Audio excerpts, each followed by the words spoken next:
इतिहास में लोग यीशु की शिक्षाओं का पालन करते रहे हैं, लेकिन आज कुछ लोग पूछते हैं, क्या यीशु वास्तव में कुंज़ाई करते थे? विद्वानों, इतिहासकारों और प्राचीन स्रोतों के अनुसार नाज़रेत के यीशु एक वास्तविक ऐतिहासिक व्यक्तित्व थे। रोमन इतिहासकार टैसिटस और यहूदी इतिहासकार जोसेफस ने यीशु का उल्लेख किया है, जो पहले शताब्दी में उनके अस्तित्व की पुष्टि करता है। प्रारंभिक ईसाई लेख जैसे कि पौलुस के पत्र उनके जीवन के कुछ दशकों के भीतर लिखे गए थे, जो एक ऐसे वास्तविक व्यक्ति की ओर इशारा करते हैं जिसने अनगिनत लोगों के जीवन को प्रभावित किया। लेकिन इन सब प्रमाणों के बावजूद वास्तव में महत्वपूर्ण सवाल यह नहीं है कि वह जीता या नहीं। चाहे यीशु ऐतिहासिक रूप से पृथ्वी पर चले हों या नहीं, उनका जीवन मानवता के लिए एक आदर्श प्रस्तुत करता है। यह जीवन करुणा, ईमानदारी, क्षमा और निस्वार्थ प्रेम से भरा है। ये गुण कालातीत हैं और यह न केवल व्यक्तियों के लिए बल्कि समाज के लिए भी लाभकारी है। कल्पना कीजिए एक ऐसे समाज की जहां हर व्यक्ति यीशु की तरह जीता हो, जहां हम अपने पड़ोसियों से प्रेम करें, अपने परिवार की देखभाल करें और अपने शत्रुओं के प्रति भी करुणा दिखाएं। जब हम ऐसा करते हैं तो विश्वास और सहयोग बढ़ता है और समुदाय मजबूत और टिकाऊ बनते हैं। जैसा कि मत्ती 5:9 में कहा गया है, धन्य हैं वे जो शांति बनाते हैं, क्योंकि उन्हें परमेश्वर के पुत्र कहा जाएगा। यीशु की तरह होना कई रूपों में दिखाई दे सकता है। किसी जरूरतमंद अजनबी की मदद करना, भले ही इसके लिए आपको कुछ खर्च करना पड़े। उस व्यक्ति को माफ करना जिसने आपको चोट पहुंचाई, बदला लेने के बजाय।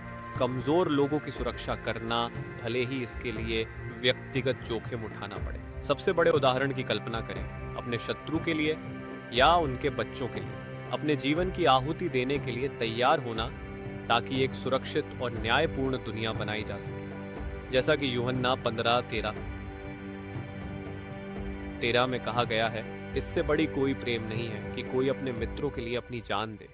भले ही कोई यीशु को ऐतिहासिक व्यक्ति के रूप में न माने, उनकी जीवन शैली की नकल करना फिर भी बहुत लाभकारी है। दयालुता के साथ जीने से दोस्ती और सहयोग मजबूत होते हैं। ईमानदारी के साथ जीने से विश्वास और सम्मान मिलता है। क्षमा के साथ जीने से हानि और संघर्ष के चक्र टूटते हैं। दूसरों की सुरक्षा के लिए साहस के साथ जीना एक सुरक्षित और न्यायपूर्ण दुनिया बनाता है।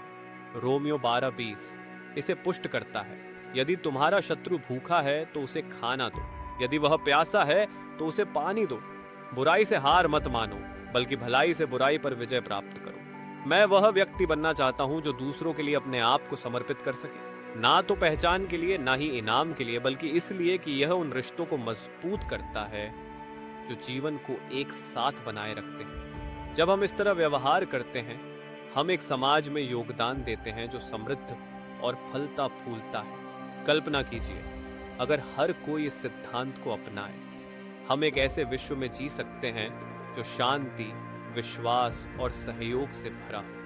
रिश्ते सच्चे और सहानुभूति तथा प्रेम पर आधारित होंगे, समाज अधिक प्रभावी ढंग से कार्य करेगा और समुदाय समृद्ध होंगे।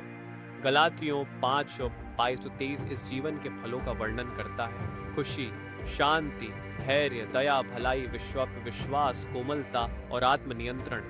तो चाहे यीशु एक ऐतिहासिक व्यक्ति के रूप में अस्तित्व में थे या नहीं, उनका जीवन सफल और स्थायी जीवन जीने के लिए मार्गदर्शन प्रदान करता है। सवाल केवल यह नहीं है क्या यीशु अस्तित्व में थे, सवाल यह है क्या हम उनके जैसे जीवन जीने का चयन करते हैं, क्योंकि इसके लाभ हमारे लिए, दूसरों के लिए और समाज के लिए अस्पष्ट नहीं। एक जीवन जो मसीह के अनुसार मॉडल किया गया है, वह अर्थ, संबंध और आशा लाता है। यह एक ऐसा संसार बनाता है जिसमें जीने योग्य है, और यह प्रत्येक व्यक्ति के लिए प्रेम, साहस और सेवा में जीवन जीने का चुनाव करने से शुरू होता है।